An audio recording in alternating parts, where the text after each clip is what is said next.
साथियों, मैं लालचंद सतमार्ग आपसे ये बताना चाहता हूं कि पिछले 10 सितंबर को एक घाटमपुर में बहुत बड़ा एक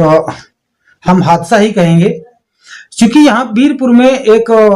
प्रतिमा लगी हुई थी बाबा साहब डॉक्टर भीमराव अंबेडकर की,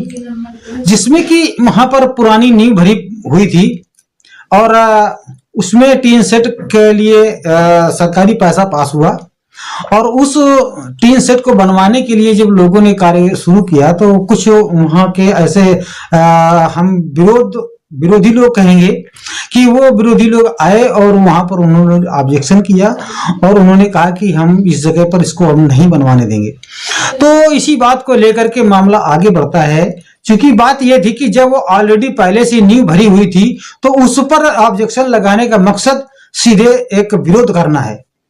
क्योंकि वो बाबा साहब की जमीन थी, बाबा साहब के पार्क के नाम से वो जमीन थी और उसी जमीन में उसका पैसा पास हुआ था। बाकी कुछ अराजक तत्व तो आते हैं और उस पर विरोध कर देते हैं, ये विरोध आगे बढ़ जाता है और वहां पर कुछ जो बाबा साहब डॉक्टर भीमराव अंबेडकर के जो मानने वाले लोग हैं, जो वहां के रख रखाव करते हैं, वो लोग सारे इकट्ठा होते हैं। इकट्ठा होने के बाद में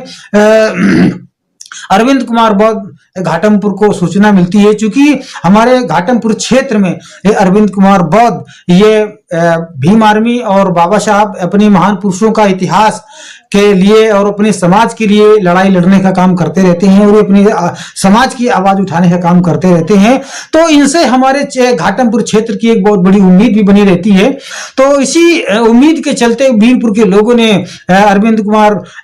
बौद्ध जी को फोन करते हैं और ये वहां पर अपनी टीम के साथ में पहुंचते हैं। जैसे ही वहां पर पहुंचते हैं तो और वो विपक्षी लोग भी आ जाते हैं, जो लोग विरोध कर रहे थे। तो इस तरह से वो विरोधियों ने प्रशासन को बुला लिया और वहां से कुछ लेखपाल वगैरह और जो भी अधिकारी वहां पर पहुंचे हैं, तो वहां पर जब पहुंचते हैं तो किसी तरह से मामला को सल्टा दिया जाता है और ये वहां से निकल लेते हैं। इसके बाद में जब सुबह पता चलता है कि अरविंद कुमार के ऊपर कई एक धाराएं लगा करके,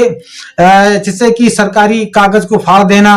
या झगड़ा कर देना, मारपीट की उम्मीद रख लेना, ये इस तरह से तमाम सारे झूठे आरोप लगा करके अरविंद कुमार बौद्ध जी को जेल भेज दिया जाता है 10 तारीख को, 10 सितंबर को।